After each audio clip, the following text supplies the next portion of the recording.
आप देख रहे हैं पार्थशर समाचार सत्य परमो धर्म। विधायी लोक लेखा समिति के प्रमुख और पूर्व वित्त मंत्री सुधीर मुनगंटीवार ने चेतावनी दी है कि अब एमटा को सबक सिखाने का समय आ गया है। 15 दिन पहले कंपनी के प्रतिनिधियों के साथ बैठक हुई थी। 15 दिनों के भीतर परियोजना प्रभावित लोगों का पुनर्वास करने की बात कही गई, लेकिन कंपनी ने अभी तक कुछ नहीं किया है। इसलिए हमने कंपनी के खिलाफ आंदोलन का बिगुल बजा दिया है। कंपनी को परियोजना पीड़ितों की मांगों को गंभीरता से लेना चाहिए, नहीं तो हम आंदोलन और तेज करेंगे, ऐसा सुधीर मुनगंटीवार ने उल्लेख किया। दिनांक 13 अक्टूबर 2021 को सुधीर मुनगंटीवार के नेतृत्व में कर्नाटक एमटा कंपनी के खिलाफ आंदोलन के दौरान जिला परिषद अध्यक्ष संध्या गुरनूले, भाजपा जिला अध्यक्ष देवराव भोंगले, महानगर भाजपा अध्यक्ष डॉक्टर मंगेश गुलवाड़े, वरोरा नगर अध्यक्ष एहतेशाम अली, आशीष देवतले, नामदेव दाहुले, चंद्रकांत गुंडावर, नरेंद्र जिवतोड़े, अजय दुबे, डॉक्टर भगवान गायकवाड़, विजय बोधे, ब्रजभूषण पजारे, विशाल निम्बालकर, राहुल पावड़े, संदीप अवारी आदि उपस्थित थे। मुनगंटीवार ने आगे कहा कि परियोजना के शिकार सतीश देठे ने आत्महत्या कर ली है। इसके लिए एमटा के अधिकारी जिम्मेदार हैं। Karnataka power corporation limited barrage खुली कोयला खदान से प्रभावित किसानों और ग्रामीणों की समस्याओं का समाधान करेगा। 2016 में सरकार और महाराष्ट्र सरकार के बीच समझौते पर हस्ताक्षर होने के बाद भी कंपनी प्रशासन पुनर्वास समझौते को लागू किए बिना कोयले का उत्पादन कर रहा है। पुलिस प्रशासन का डर दिखाकर कंपनी प्रशासन द्वारा बड़े पैमाने पर कोयले का उत्पादन किया जा रहा है। कंपनी की इस नकारात्मक भूमिका ने परियोजना प्रभावित किसानों और श्रमिकों में असंतोष पैदा कर दिया है। उन्होंने 50% कृषि भूमि के लिए 4 लाख रुपए तत्काल भुगतान सहायता की भी मांग की। मांगे पूरी होने तक आंदोलन जारी रखने की बात मुनगंटीवार ने की। मांगे पूरी नहीं होने पर आंदोलन की अगली दिशा तय करेंगे, ऐसा मुनगंटीवार ने कहा। इथं कर्नाटक एमटा नावाची कोळसा खदान जेव्हा आली तेव्हा या ठिकाणच्या बरांज मोकासा व चेक बरांज या शेतकऱ्यांच्या शेती घेताना करार झाला। या करारामध्ये स्थानिक लोकांना नोकरी दिली नाही तर प्रकल्पग्रस्तांना 5 लाख रुपयाचा विशेष निधी देऊ, या ठिकाणी त्यांना वेजेस देऊ, वेतन देऊ, पीएफ देऊ असं सांगितलं आणि आज या ठिकाणी शेतकऱ्यांच्या कोणत्याही मागण्या पूर्ण न करता कोळसा खाण सुरू केली। उपाध्याय नावाचा हा कोळसा खानचा पश्चिम बंगालमधला व्यक्ती इथं अन्याय करतोय, दडपशाही करतोय, तानाशाही करतोय। आज यांच्या जेवण्यामध्ये आज कोळशाचा भुकटी इथं खावी लागते। याच्या विरुद्ध भारतीय जनता पार्टीचे जिल्हा अध्यक्ष देवरावजी, या ठिकाणचे पंचायत समिती सभापती ठेंगणेजी, नरेंद्र जिवतोडेजी व इतर सर्व प्रकल्पग्रस्त बांधवांनी आंदोलन सुरू केलंय। आमची चेतावणी आहे की जो करार 2016 मध्ये झाला त्या कराराची अंमलबजावणी करण्यात यावी। त्या करारानुसार जो करार झाला त्यानुसार जोपर्यंत प्रकल्पग्रस्ताच्या मागण्या पूर्ण होत नाही तोपर्यंत कोळसा खदान सुरू करू नये। आजपासून 15 दिवस तिथं कष्टकरी शेतकरी उपोषणाला बसतील आणि 28 तारखेनंतर तरी जर प्रकल्पग्रस्ताच्या मागण्या पूर्ण झाल्या नाही तर दिवाळीमध्ये मात्र जनता त्यांना फटाके। चंद्रपुर में पिछले 2 वर्षों से अवैध तंबाकू का व्यवसाय फल फूल रहा है। सुगंधित तंबाकू की बिक्री पर प्रतिबंध लगा दिया गया है। फिर भी राजनीतिक आशीर्वाद से चंद्रपुर शहर में इस अवैध धंधे ने सारी हदें पार कर दी हैं। स्थानीय अपराध शाखा की एक टीम को सूचना मिली कि दाताला MIDC के एक गोदाम से रात में ये कारोबार चल रहा है। इस सूचना के आधार पर मंगलवार की रात 11 बजे छापेमारी के दौरान मौके से करीब 4 लाख मूल्य का सुगंधित तंबाकू जब्त किया गया। इस अपराध के लिए वसीम जिंगारीवाला को बुधवार देर रात गिरफ्तार कर लिया गया। इस कदम से सुगंधित तंबाकू के विक्रेताओं में हड़कंप मच गया है। सुगंधित तंबाकू विक्रेताओं ने कोरोना काल में तालाबंदी का फायदा उठाकर कारोबार को बड़ा बढ़ावा दिया। राजनीतिक और प्रशासनिक शक्ति के कारण सुगंधित तंबाकू का अवैध व्यापार सारी सीमा पार कर गया। शिवसेना ने एक पखवाड़े पहले एक निवेदन में जिला पुलिस अधीक्षक अरविंद साल्वे की अल्टीमेटम दिया था। महाविकास अघाड़ी के प्रमुख घटकों ने भी इस अवैध धंधे के खिलाफ आंदोलन किया है। बताया जा रहा है कि इस अपराध के तार वृक्ष माफिया के साथ भी जुड़े हो सकते हैं और इस अपराध के लिए 2 अन्य आरोपी जयसुख और नूतन की पुलिस तलाश कर रही है। साथ ही इस मामले में फूड एंड ड्रग्स विभाग की कार्यवाही को शक की नजरों से देखा जा रहा है। Rajasthan glass, brand name in glass works. Windshield glass polish सभी कारों के OEM विंडशील्ड ग्लास को बदलना और किसी भी अर्थ मूवर के सभी ग्लास का रिप्लेसमेंट कार्यों के विशेषज्ञ। उसी तरह सभी वाहनों के लिए हेडलाइट्स और टेल लाइट्स, सभी आकार के वाटरप्रूफ तिरपाल, प्रोफाइल टिन और नाली टिन उपलब्ध है। साथ ही हम डील करते हैं Saint Gobain, XYG, Dura Tuff, FGP, AIS जैसे ब्रांड्स में भी और SRF, गरवारे वाटरप्रूफ तिरपाल, Lumax, Minda, auto gold headlights और उत्तम प्रोफाइल टीन जैसे ब्रांड्स में भी उपलब्ध। तो याद रखिए, एक ही नाम, राजस्थान ग्लास, नागपुर रोड, चंद्रपुर। संपर्क करें रमेश जांगेड़ 7387744821, पूरनमल जांगेड़ 9689099957, राकेश जांगेड़ 9370156878, नितेश पटेल 8551004488।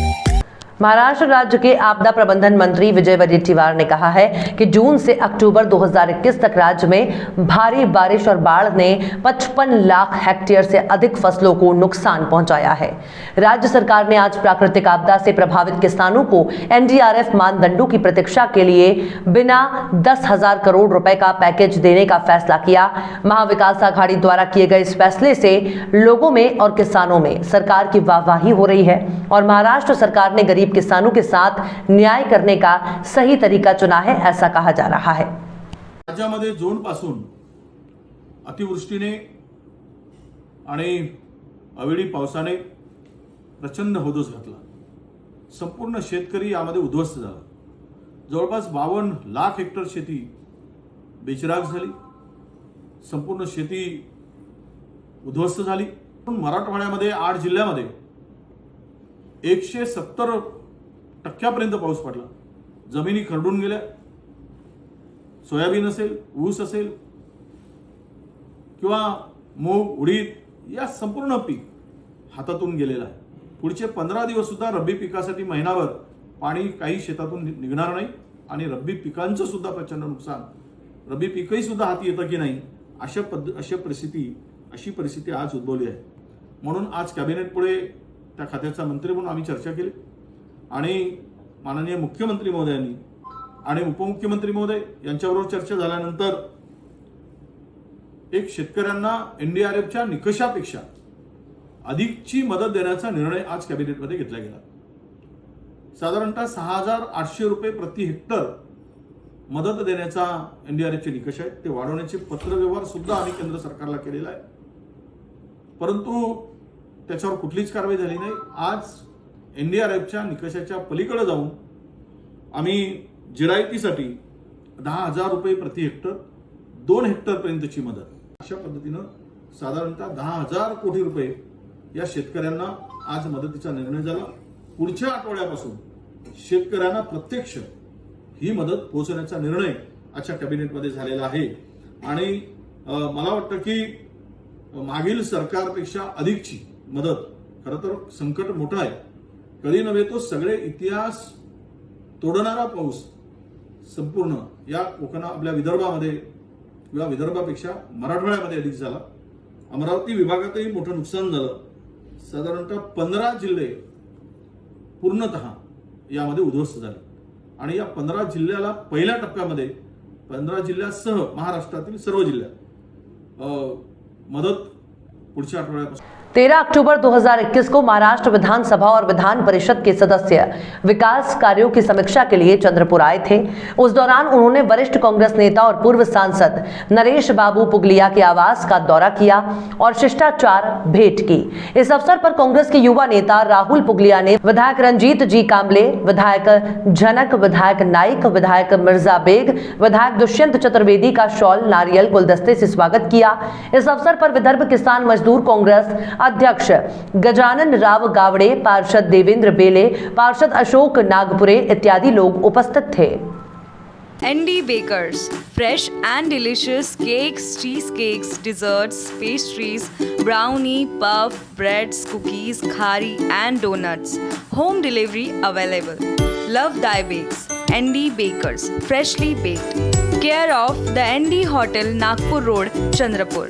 Contact number 7744844446. कुमुद रेड्डी और सुरेंद्र मुरस्कार द्वारा आज के एक प्रेस कॉन्फ्रेंस को लेकर भाजपा नेताओं पर जमीन हड़पने की साजिश का आरोप लगाया गया है। उन्होंने बताया कि हम पिछले करीब 40 सालों से जिस जगह पर रह रहे हैं उसे अब रास्ता बताकर आसपास के कुछ बीजेपी कार्यकर्ता और नेता हमें घर से बेदखल करना चाहते हैं और हमारी जगह हड़पना चाहते हैं। उन्होंने ये भी बताया कि उनको धमकाने वालों में कुछ गवली लोग हैं और वो पूर्व केंद्रीय मंत्री हंसराज अहीर के नाम से भी उनको धमकाते हैं। इस मामले में महानगर पालिका भी एक तरफा कार्रवाई करके हम लोगों को बेघर करने की साजिश में शामिल हो रहा है, जो दुर्भाग्यपूर्ण है। इस दौरान उन्हें मिला घर खाली कराने वाला नोटिस भी दिखाया। साथ ही कुछ पुलिस वालों ने भी आकर घर में उन्हें धमकाने की बात बताई। कृष्णा रेड्डी आहे आणि त्यांनी 1985 मध्ये मौजा चांदा रायतवाडी 49/3 या एरियामध्ये 334 स्क्वेअर मीटर एवढी जागा विकत घेतली. त्याचे पैसे तेव्हा दिले आणि 85 मध्ये त्याचा विक्री खात तयार झाला. त्यानंतर 86 मध्ये तिथे पूर आला. 87 मध्ये त्यांनी कौलाचं घर बांधणं सुरू केलं आणि 88 मध्ये तिथे राहायला आले. 88 पासून पालिकेमध्ये टॅक्स भरत आहे आजपर्यंत. कृषकचा दंडसुद्धा भरलेला आहे. तलाठी कार्यालयाच्या अहवालामध्ये सुद्धा 2013 मध्ये आमच्या कब्जामध्ये 332 स्क्वेअर मीटर जागा आहे असा त्यांच्याकडे अवेलेबल आहे रिपोर्ट. तो रिपोर्ट त्यांनी तहसीलदार यांना सुद्धा दिलेला आहे 2013 मध्ये. त्या आमच्या जागेमध्ये कुठलाच रस्ता नाही आहे किंवा काही नाही आणि आमचं लाकडाचं कुंपण 1988 पासून तिथे आहे. परंतु आजूबाजूचे लोक हे पॉलिटिकल प्रेशर आणून आम्हाला आमची जागा सोडायला भाग पाडत आहे आणि तिथे रस्ता आहे असं मनपाद्वारे वारंवार नोटीस पाठवून आमचा मानसिक छळ करत आहे. बाजूलाच आलोक यादव नावाचा गवळी राहतो. तिथेच बाजूला प्रकाश सांबारे नावाचा गवळी राहतो. तो हंसराज अहीर यांच्याकडे काम करतो. त्याच्यामुळे हे सगळे गवळी लोक मिळून आमचा मानसिक छळ करत आहे आणि आमची जागा घेऊन तिथे रस्ता आहे असं डिक्लेअर करून तिथे कॉन्क्रीट टाकून म्हशी बांधायसाठी त्याला परमनंट जागा उपलब्ध करून देण्याची ते सोय करत आहे. राहुल पावडे यांना आम्ही वारंवार सांगितलं की तिथे कुठलाही रस्ता नाही आहे किंवा रस्ता असेल तर तुम्ही आम्हाला डॉक्युमेंट्स द्या, तसा नकाशा द्या, आम्ही पैसे भरायला तयार आहोत. पण ते कुठलाही नकाशा देत नाही आणि पोलिसांचा बंदोबस्त उपलब्ध करून आमचं बांधकाम तोडून टाकायचं त्यांना. आणि अशा प्रकारे आईचा आणि आमच्या पूर्ण फॅमिलीचा मानसिक छळ होत आहे. आणि 2015 मध्ये आम्ही स्वप्नील काशीकरला सुद्धा 1 लाख रुपये दिले. त्यांनी आम्हाला म्हटलं होतं की मनपामध्ये पैसे दिल्याशिवाय कुठलेही काम होत नाही. तर आम्ही त्यांना दिले होते, पण तरी त्यांनी कुठलंही काम केलेलं नाही. तर आम्हाला आता कुठे जायचं हा म्हणजे प्रश्न झालेला आहे. कारण की हे सगळे आजूबाजूचे BJPचे लोक मिळून आमचा अतिशय मानसिक छळ करत आहे आणि आम्हाला तिथून हाकलून लावून आमची प्रॉपर्टी जप्त करण्याचा त्यांचा हा डाव आहे. पायली भटली निवासी 61 वर्षीय सुरेश खिस्टकर पर 26 जुलाई को भालू ने हमला किया था। यह हमला इतना भीषण था कि भालू ने उसका पूरा चेहरा, आंख और खोपड़ी छील दी। उसे तुरंत सरकारी मेडिकल कॉलेज में भर्ती कराया गया। कुछ दिनों के उपचार के बाद जब उन्हें वापस चंद्रपुर सरकारी अस्पताल में चेकअप के लिए आए तो नेत्र विभाग ने उनकी आंख की जांच की और पाया कि उन्हें आंख में गंभीर चोट और स्थायी अंधापन हो गया था। जब उन्होंने इसका प्रमाण पत्र मांगा तब डॉक्टर सोनारकर ने उन्हें ये कहते हुए खारिज कर दिया कि आपका इलाज नागपुर में किया गया है, आपको वहां से सर्टिफिकेट लेना चाहिए। उसके बाद शासकीय मेडिकल कॉलेज के डीन डॉक्टर नितनावरे से प्रमाण पत्र के संबंध में नियमों के बारे में पूछा गया तो उन्होंने तत्काल पीड़िता को प्रमाण पत्र जारी करने का आदेश दिया, सोनारकर को दिया। लेकिन वास्तव में जब पीड़िता रोगी वहां गई तो डॉक्टर सोनारकर फिर पीछे हट गए और यहां तक की धमकी भी दी कि मैं प्रमाण पत्र में ऐसा लिखूंगा कि उसके अनुसार आपका काम नहीं होगा। इसलिए भूमि पत्र ब्रिगेड चंद्रपुर और सुरेश खितकर की ओर से मांग है कि गैर जिम्मेदार, अज्ञानी, अक्षम डॉक्टर भास्कर सोनारकर को तुरंत सस्पेंड किया जाना चाहिए। उन्हें नहीं पता कि सर्टिफिकेट कहां से देना है और वे प्रमाण पत्र जारी करते समय स्थायी विकलांगता जैसे महत्वपूर्ण मुद्दों का उल्लेख करने के महत्व से अनजान है। इसलिए उन्हें ऐसे महत्वपूर्ण पद पर बने रहने का अधिकार नहीं है और मुआवजा प्राप्त करने के लिए उन्हें प्रमाण पत्र में उचित परिवर्तन करके मिलना चाहिए। आपल्या चंद्रपूर जिल्ह्यातील जंगलाला लागून असलेल्या पायली हे गाव घटाडीजवळचं तिथे 61 वर्षीय सुरेश पिरटकर यांच्यावर अस्वलीने हल्ला केला आणि हल्ला इतका गंभीर होता की संपूर्ण त्यांचा चेहरा आणि कवटीपर्यंत ते सोडून निघाले आणि त्याच्यात त्यांचा डावा डोळा पूर्णपणे जखमी झाला. त्यांच्यावर इथे तात्पुरता उपचार झाला चंद्रपूरला आणि त्यांना लगेचच नागपूरला हलवण्यात आलं आणि नागपूरला इलाज होऊन ते जेव्हा परत आले आणि त्यावेळेस त्याच्यानंतर त्यांना वन विभागाकडून जे काही मोबदला मिळणार होता त्यासाठी त्यांना एका सर्टिफिकेटची गरज असते आणि ते सर्टिफिकेट शासकीय महाविद्यालयातील वैद्यकीय अधीक्षक देतात आणि जेव्हा त्यांनी या प्रमाणपत्राची मागणी केली तेव्हा त्यांना हे सांगून हाकलून देण्यात आलं की तुमचा इलाज नागपूरला झालेला आहे तर नागपूरवरून सर्टिफिकेट घ्या.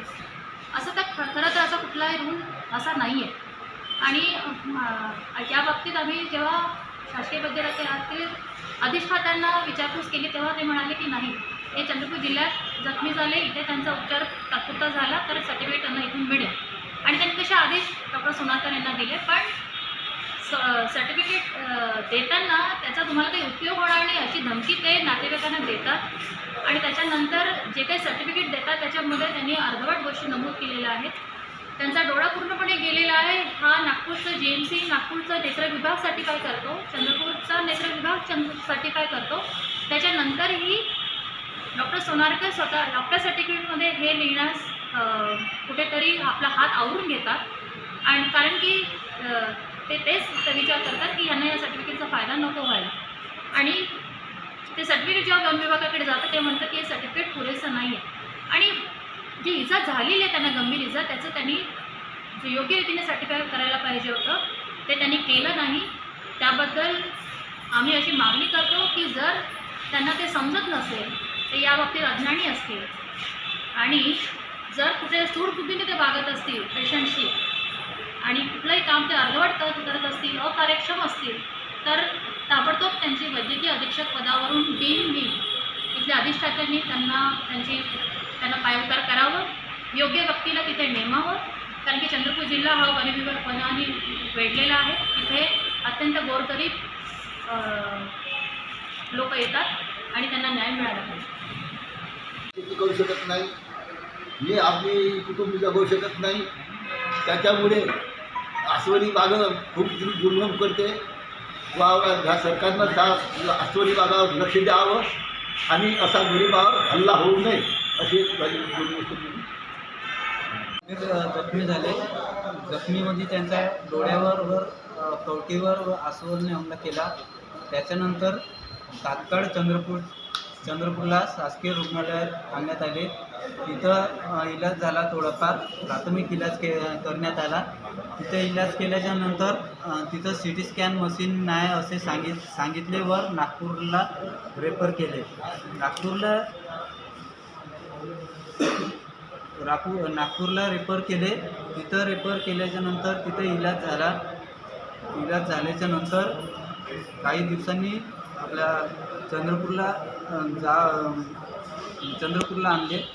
तिथं नेत्र चिकित्सालयाकडे दाखवले. त्यांनी असे नमूद केले की गंभीर इजा झाली व डोळ्यांना कायम अपंगत्व झाले असे प्रमाणपत्रात त्यांनी नमूद केले. नागपुर के सुप्रसिद्ध अल जमजम रेस्टोरेंट की शाखा अब चंद्रपुर में भी, होटल अल जमजम Galaxy.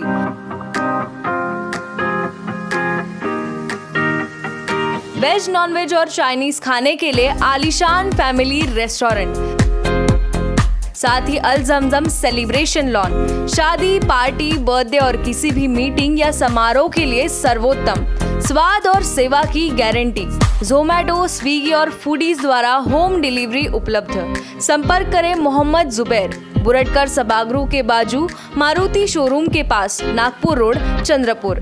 Mobile number 9552227186 9322899635। Young Chanda Brigade के प्रयासों के बाद किसानों को सोयाबीन के लिए 5,000 रुपए प्रति क्विंटल मिला है। महाराष्ट्र बंद की वजह से सोयाबीन की कीमतों में आई गिरावट थी। युवा चंदा ब्रिगेड के कार्यकर्ताओं को जैसे ही सूचना मिली कि सोयाबीन का भाव 5,600 रुपए से घटकर 3,000 रुपए हो गया है, वे कृषि उपज मंडी समिति के पास पहुंचे और सोयाबीन की कीमत बढ़ाकर 5,000 रुपए करने का प्रयास किया। इस अवसर पर युवा चांदा ब्रिगेड नगर संयोजक राशिद हुसैन, विलास सोमालवार, आदिवासी संभाग के जिलाध्यक्ष जितेश कुलमेठे, सलीम शेख, रुपेश कुंदोजवार सहित अन्य कार्यकर्ता उपस्थित थे। सरकार ने 2021-22 के लिए सोयाबीन के लिए 3,900 रुपए की गारंटी कीमत तय की है। शनिवार तक किसानों से सोयाबीन 5,000 रुपए से 5,600 रुपए में खरीदा जा रहा था। हालांकि सोमवार को महाराष्ट्र बंद के कारण सोयाबीन की कीमत गारंटी शुदा कीमत से नीचे गिर गई। इस प्रकार की घटनाओं से किसानों में भारी रोष है। किसानों ने इसकी जानकारी विधायक किशोर जोरगेवार को दी।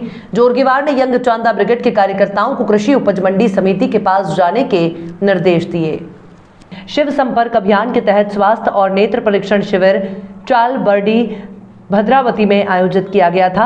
13 अक्टूबर 2021 को लोक कल्याण मंडल और शिवसेना तालुका भद्रावती द्वारा संयुक्त रूप से ये आयोजित किया गया था। संपर्क प्रमुख प्रसाद कदम और पूर्व विदर्भ संपर्क प्रमुख बाग और ब्रह्मपुरी वरोरा विधानसभा संपर्क प्रमुख संजय जी काले के मार्गदर्शन में और शिवसेना जिलाध्यक्ष किसान नेता नितिन भाऊ मत्ते के नेतृत्व में ऐसे कार्यक्रम 32 दिन से शुरू हैं। भद्रावती तालुका में ग्रामीण लोगों की स्वास्थ्य समस्या को हल करने के लिए भद्रावती तालुका में ये स्वास्थ्य और नेत्र जांच शिविर शुरू किया गया था। अहमदनगर स्नेहालय एजेंसियों से जुड़े हुए लोग प्रेमराज सारडा कॉलेज और स्नेहालय द्वारा एक साइकिल रैली ऑर्गेनाइज की गई है। 2 अक्टूबर से साइकिल रैली अहमदनगर से शुरू की गई है। अब ये रैली 28 नवंबर को बांग्लादेश में नवलाखी, इस जगह पर जहां गांधी जी ने पार्टीशन के बाद 125 दिन रहे थे और वहां के कम्युनल रेड्स को काबू में करने का प्रयास किया था। इस रैली के साथ सद्भावना का संदेश पहुंचाना चाहते हैं। साफ सफाई रखना, सार्वजनिक जगह ठीक रखना, पर्यावरण की रक्षा करना और भाईचारे को बढ़ाना, ये इस रैली का प्रमुख लक्ष्य है। इस रैली में प्रेमराज सारडा कॉलेज एनसीसी के 25 कैंडिडेट शामिल हैं। 57 महाराष्ट्र बैटालियन से वे जुड़े हैं। वे कैंडिडेट यहां पर मौजूद हैं और दूसरा उद्देश्य यह है कि वो लगभग 100 लोग रास्ते में से 500 सोशल वर्कर से मिलकर जाने वाले हैं। इसमें 10 साल का एक बालक और 62 साल का बुजुर्ग भी है। इस रैली में लगभग 100 लोग हैं और ये 3000 किलोमीटर यात्रा करने वाले हैं। ये रैली अहमदनगर से शुरू होकर बांग्लादेश के नवलाखी तक की यात्रा की जाने वाली है। ये साइकिल रैली किस चीज़ की है और आप लोग कौन है? हम अहमदनगर की स्नेहालय एक एनजीओ है, उसके साथ जुड़े हुए हैं और प्रेमराज सारडा कॉलेज और स्नेहालय ने ये रैली ऑर्गेनाइज की है। 2 अक्टूबर से अहमदनगर से ये शुरू हो गई है। अब ये 28 नवंबर को बांग्लादेश पहुंचेगी। नौखाली एक जगह है जहाँ पे गांधी जी ने पार्टीशन के बाद 125 दिन वहाँ रहे थे और वहाँ पे वो कम्युनल राइट्स जो थे वो काबू में करने के लिए उन्होंने प्रयास किए थे। तो हम इस रैली के साथ सद्भावना का संदेश पहुंचाना चाहते हैं। साफ सफाई रखना, सार्वजनिक जगह ठीक रखना, पर्यावरण का रक्षण करना और भाईचारा को बढ़ाना, ये हमारे इस रैली के उद्देश्य है। हमारे इस रैली में प्रेमराज सारडा कॉलेज एनसीसी के 25 कैडेट्स शामिल हैं। 57 महाराष्ट्र बटालियन से वो जुड़े हैं, वो भी कैडेट्स यहाँ पे हैं। और दूसरा उद्देश्य ये है कि हम लगभग 100 लोग रास्ते में से 500 चेंज मेकर सोशल वर्कर से मिलकर जाने वाले हैं। तो वो उनका कार्य, वो कैसे काम करते हैं, किस हालात में उन्होंने काम शुरू किया, ये हम नवयुवक जो है उनको बताना चाहते हैं कि ताकि वो उनसे कुछ सीखे और हर अपनी जगह जाके वो कुछ नया बन कर सके जो सोशली यूजफुल हो। इस रैली के मेन उद्देश्य। कितने लोग हैं इस रैली में और कितने किलोमीटर की यात्रा आप लोग करने वाले हैं? हम 3000 किलोमीटर की यात्रा करने वाले हैं। उसमें लगभग 100 लोग हैं। अहमदनगर से शुरू होकर नौलाखी, हाँ, बांग्लादेश यहाँ तक जा रहे हैं आप लोग? जाने वाले हैं।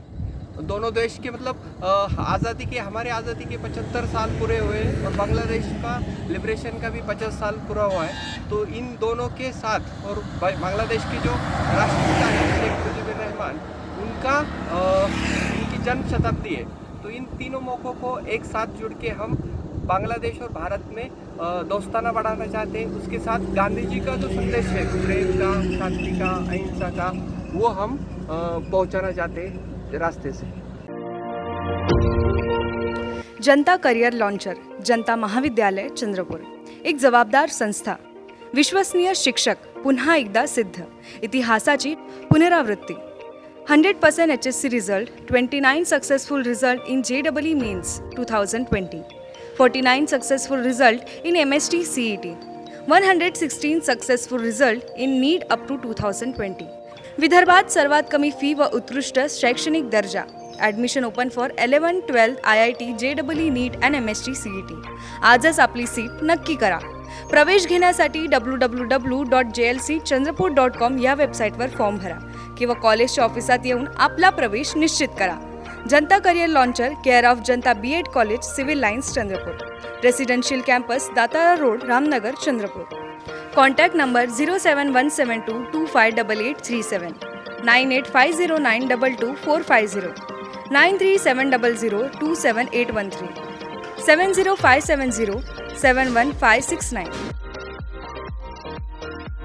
पर्यावरण और पर्यटन मंत्री चंद्रपुर आदित्य साहब ठाकरे ने मुंबई में बैठक में उपस्थित अधिकारियों को चंद्रपुर में ऐतिहासिक गोंडकालीन रामाला तालाब को शुद्ध करने और इसे पर्यटन के लिए विकसित करने के लिए गहन और स्वच्छता कार्यों में तेजी लाने को कहा. इस वक्त इको प्रो बडू धोत्रे और संयुक्त निदेशक के अध्यक्ष उपस्थित थे. कलेक्टर अजय गुल्हाने, आयुक्त चंद्रपुर नगर निगम राजेश मोहिते और संबंधित अधिकारी चंद्रपुर से वीडियो कॉन्फ्रेंसिंग द्वारा उपस्थित थे. जिला कलेक्टर ने बताया कि तालाब को गहरा करने का खर्च खनिज विकास कोष से स्वीकृत किया गया है. आदित्य ठाकरे ने झील में प्रदूषण फैलाने वाली सीवेज के उपचार के लिए सीवेज ट्रीटमेंट प्लांट STP के निर्माण प्रस्ताव को भी मंजूरी देने के निर्देश दिए. सरोवर में अतिक्रमण रोकने के लिए सुरक्षा दीवार, दूसरी तरफ प्रस्तावित पुल के निर्माण के लिए उद्यान में प्रवेश करने के भी निर्देश दिए. रामाला झील चंद्रपुर संरक्षण कार्य निकट भविष्य में राज्य के अन्य शहरों में सीवेज और अन्य कारणों से प्रदूषित और अतिक्रमित शहरी झीलों के लिए एक मार्गदर्शक हो सकता है, ऐसी राय बंधु धोत्रे ने व्यक्त की. Somaiya Polytechnic Chandrapur. About the struggle you are in today, developing the strength you need for tomorrow. Facilities: college and hostel campus, girls hostel with AC, boys hostel with AC, doubt center, outdoor games, digital AC classroom, canteen, swimming pool, library, gymnasium, indoor games, bus facility. Branches: mining and mine surveying, mechanical engineering, civil engineering, electronic and telecom, computer science and engineering. Excellent polytechnic in Chandrapur by MSBTE. Committed to quality education. Somaiya Polytechnic. For admissions, contact Mr. G.S. Ambedkar, mobile 86684 57194 and 7588807141.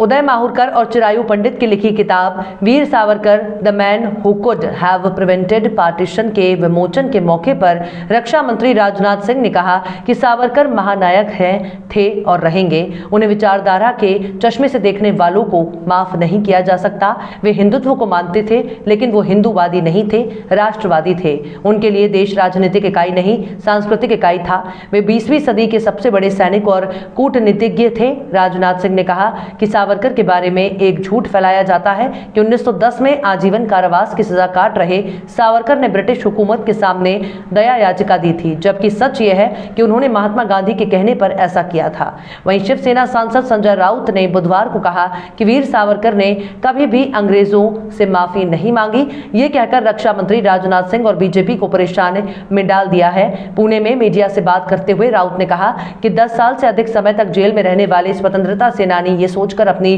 रणनीति बनाते थे कि jail में रहने के बजाय वे बाहर निकलकर कुछ कर सकते हैं. उन्होंने कहा कि जेल में सजा काटने के दौरान एक अलग रणनीति अपनाई जाती है. राउत ने कहा यदि सावरकर ने ऐसी रणनीति अपनाई थी तो इसे माफी मांगना नहीं कह सकते. हो सकता है कि सावरकर ने ऐसी रणनीति अपनाई हो. सावरकर ने अंग्रेजों से कभी माफी नहीं मांगी. राउत कई मौकों पर वीडी सावरकर को भारत रत्न से सम्मानित करने की मांग कर चुके हैं. उन्होंने कहा कि हिंदुत्व के सिरमौर सावरकर हमेशा से उनकी पार्टी के लिए आदर्श रहे हैं. सावरकर को लेकर राजनाथ सिंह के बयान के बारे में पूछे जाने पर राउत ने कहा कि उन्हें इसकी जानकारी नहीं है. इससे शिवसेना एक बार फिर हिंदुत्व की बाजी में बीजेपी को परास्त करती नजर आई.